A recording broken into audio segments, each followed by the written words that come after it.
So hey guys, welcome to this channel. आज हम करने जा रहे हैं बिजनेस कम्युनिकेशन बुक का part 3 short answer type question की सीरीज़ जो है हमारी, उसमें पार्ट 3 वीडियो है।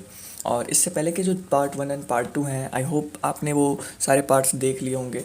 और अब मैं आपको पार्ट 3 में कराने जा रहा हूँ 10 क्वेश्चंस।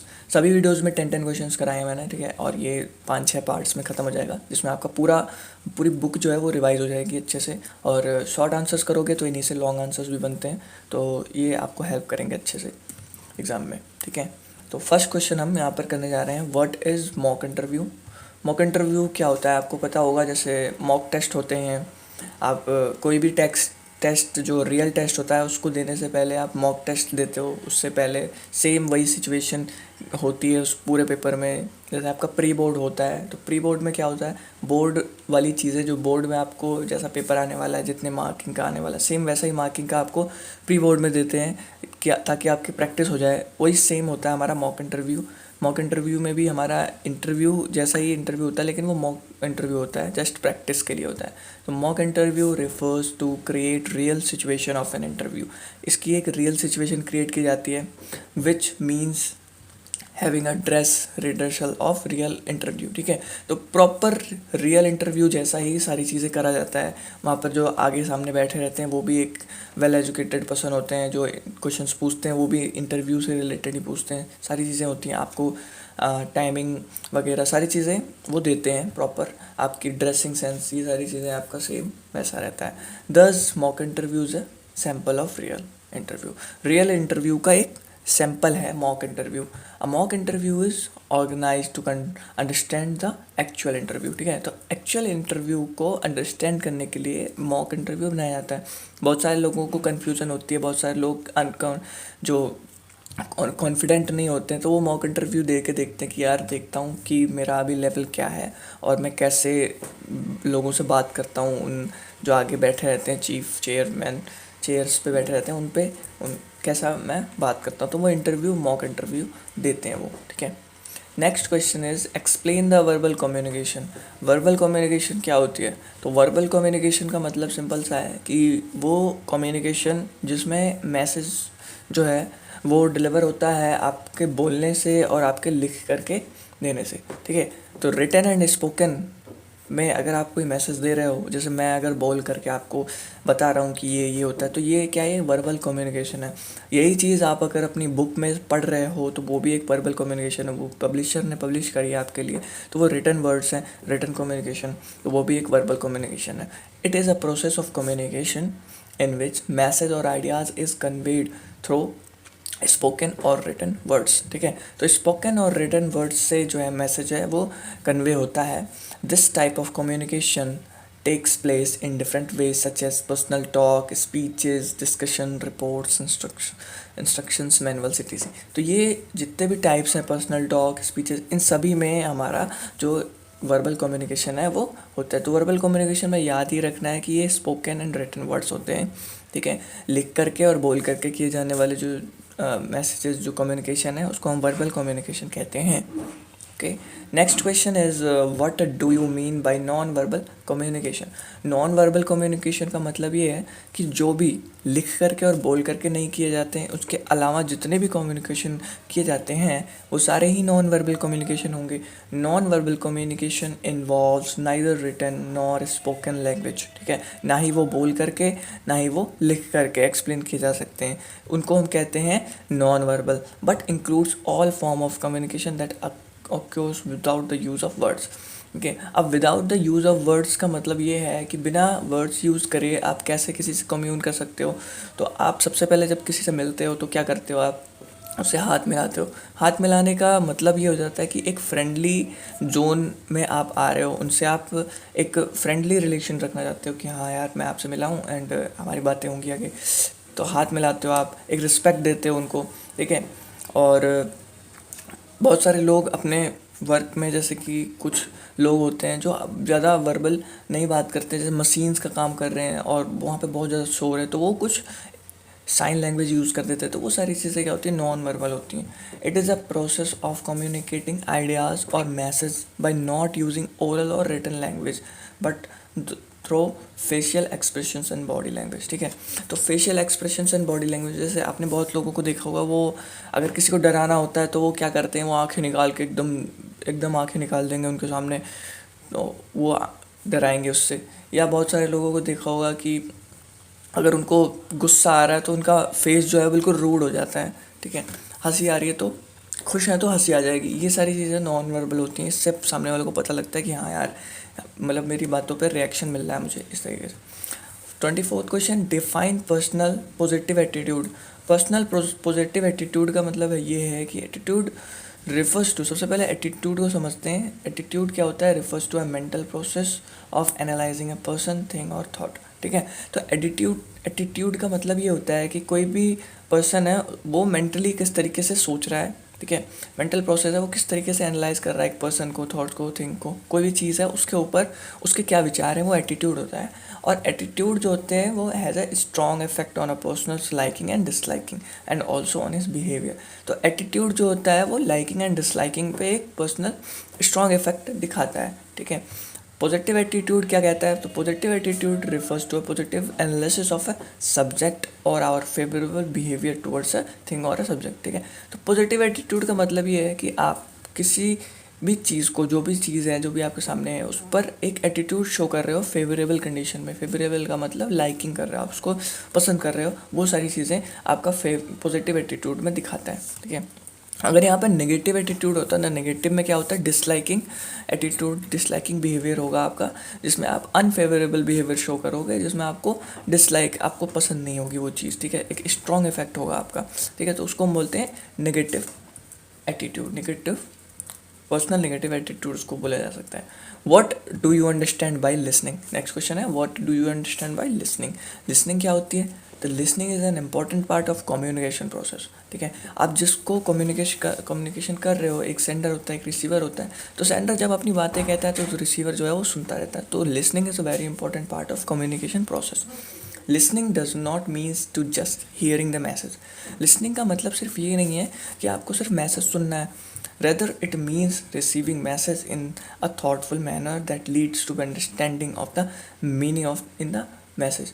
तो इसका मतलब ये भी है कि जब आप मैसेज को सुन रहे हो तो उसको रिसीव करो उसी मैनर में जिस मैनर में सेंडर ने सेंड भी किया है, और सेम रिस्पॉन्स भी देना है आपको, ठीक है। उसी थॉटफुल मैनर में आपको उसको समझना भी है। वो एक लिसनिंग होती है इम्पॉर्टेंट। इफेक्टिव लिसनिंग वो होगी जब आप उस मैसेज को सिर्फ सुनो ना, बल्कि उस मैसेज में आप एक थॉटफुल मैनर भी बनाओ कि हाँ मैंने ये चीज़ सुनी एंड मेरा ये विचार है इसके ऊपर, ठीक है। Thus understanding of message in its full sense is known as listening. जहाँ पर आप फुल सेंस में किसी भी मैसेज को अंडरस्टैंड करोगे, वो आपका एक लिसनिंग का प्रोसेस होगा एंड वही आपकी एक प्रॉपर इफेक्टिव लिसनिंग होगी, ठीक है। Next question is, listening is one way process, explain. Listening one way process क्यों है? तो listening is the important work of audience, ठीक है। बहुत सारी ऑडियंस बैठी है, उसने क्या किया? लिसन किया, सुना, ठीक है। बैठे हुए हैं, एक स्पीच दे रहा है, बाकी सभी सुन रहे हैं, ठीक है। तो लिसनिंग क्या है? एक इम्पॉर्टेंट वर्क ऑफ ऑडियंस है। ऑडियंस अगर सुनेगी नहीं तो भाई जो आपका सेंडर है, जो आपको स्पीच डिलीवर कर रहा है, वो क्या स्पीच दे पाएगा अगर कोई लिसनर ही नहीं है तो, ठीक है। Listening process is started with receiving of message and completed after understanding the message, ठीक है। लिसनिंग प्रोसेस स्टार्ट कब होता है? जब वो रिसीव करता है मैसेज, रिसीवर, एंड कंप्लीट कब होता है? आफ्टर अंडरस्टैंडिंग द मैसेज, ठीक है, and give response to it.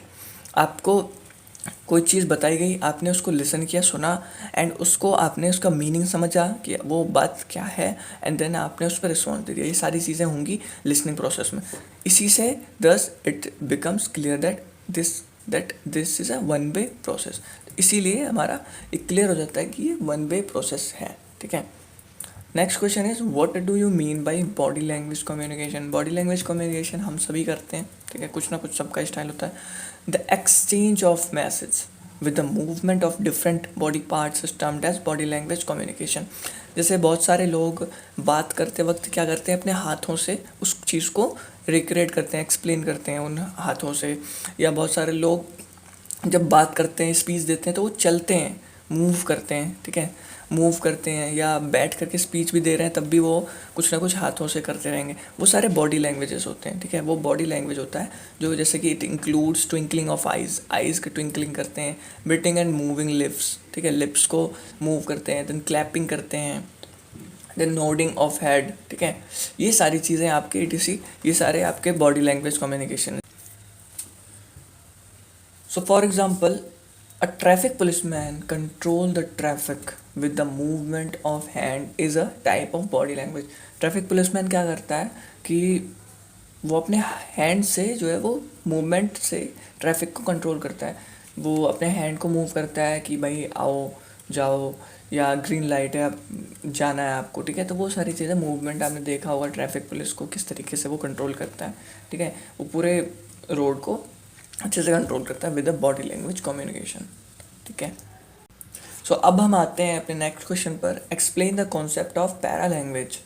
Para language सबसे पहले आपको बता दूं, पैरा लैंग्वेज में जैसे हम हमारी टोन है, हमारी वॉइस है, उसको हाई पिच लो पिच में बोलते हैं तो उसका अलग अलग मीनिंग निकलता है, ठीक है। कोई भी आपने कुछ भी चीज़ें बोली हैं, अगर लो पिच में बोला है तो आपको लोग सोचेंगे यार इमोशनल बंदा है या थोड़ा सा सेंसिटिव है। अगर हाई पिच में बोलोगे तो बोलेंगे एंगर इशू है या हेटर्स या बहुत ज़्यादा गुस्से में है, ठीक है। तो वही हमारा पैरा लैंग्वेज कहता है कि आपको जो कम्युनिकेशन है उसमें आपको स्पीकर को समझना है कि वो बोल किस वे में रहा है, ठीक है, हाई पिच लो पिच ये सारी चीज़ें। तो para language is a type of non verbal communication, एक नॉन वर्बल कम्युनिकेशन है।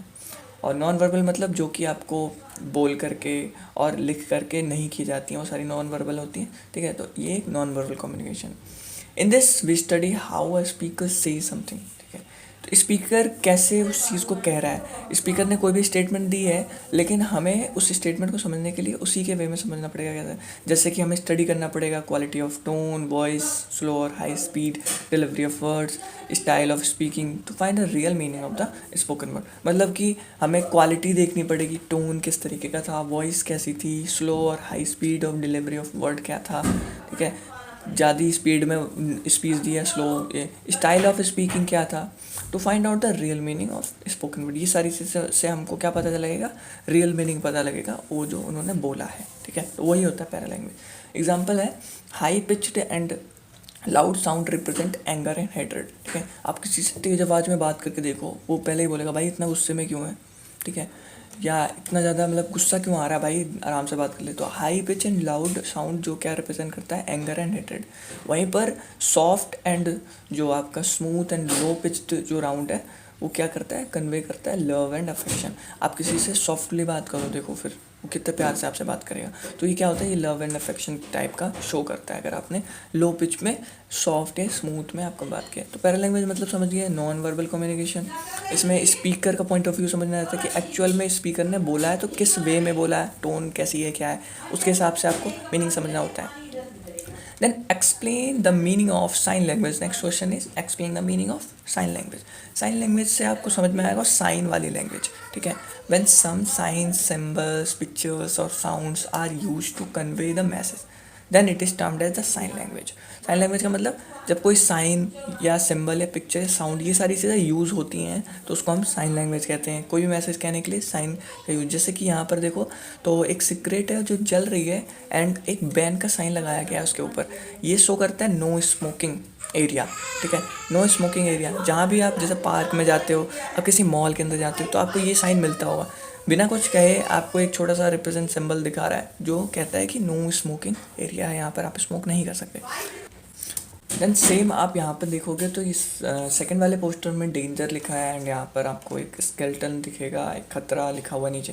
तो ये सारे सिंबल्स यूज़ किए हैं, कुछ वर्ड्स यूज़ किए हैं, कुछ पिक्चर्स यूज़ किए हैं। तो ये टर्म करता है साइन लैंग्वेज को, ये दिखाता है कि भाई इलेक्ट्रिसिटी ट्रांसफार्मर के सामने अगर ये लगा है तो कहीं ना कहीं उसमें खतरा है, आप उसको छूना नहीं, ठीक है, ये सारी चीज़ें होती हैं।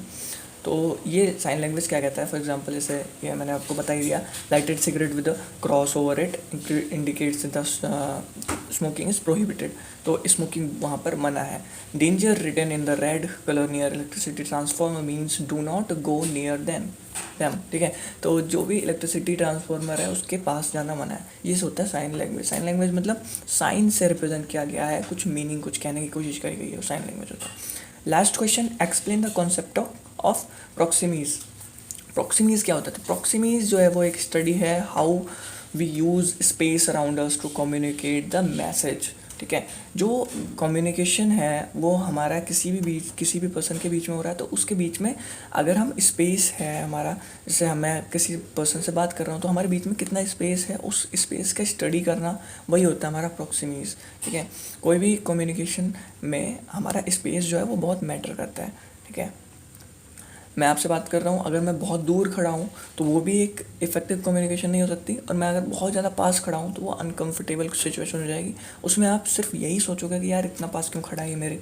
ठीक है, वो आप ये नहीं सोचोगे कि यार क्या कम्युनिकेशन चल रही है। ठीक है, तो proxemics is the personal space language as a kinesics is the body language. ठीक है, तो ये पर्सनल स्पेस लैंग्वेज भी इसको कहा जाता है। The distance maintained by person during communication in office and elsewhere tales a lot about their relationship. ठीक है, तो अगर कहीं भी आप किसी भी पर्सन से बात कर रहे हो, कुछ कह रहे हो, तो उसके बीच में जो डिस्टेंस है वो बहुत ही इंपॉर्टेंट रोल प्ले करती है। डिस्टेंस अगर आपने मेंटेन नहीं करी है तो कहीं ना कहीं आपके सामने वाला जो बातें सुन रहा है वो डिस्ट्रैक्ट हो सकता है, उसका माइंड कुछ और सोच सकता है कि यार ये अनकंफर्टेबल सिचुएशन क्रिएट हो सकती है वहाँ पर। ठीक है, इसलिए ये बहुत इंपॉर्टेंट है प्रॉक्सिमीज, स्टडी ऑफ प्रॉक्सिमीज, जिसमें आपका पर्सनल स्पेस जो है वो आपका डिस्कस होता है। सिमिलरली अथॉरिटीज़, अब यहाँ पे next line is similarly authority power and status can be indicated by the location of the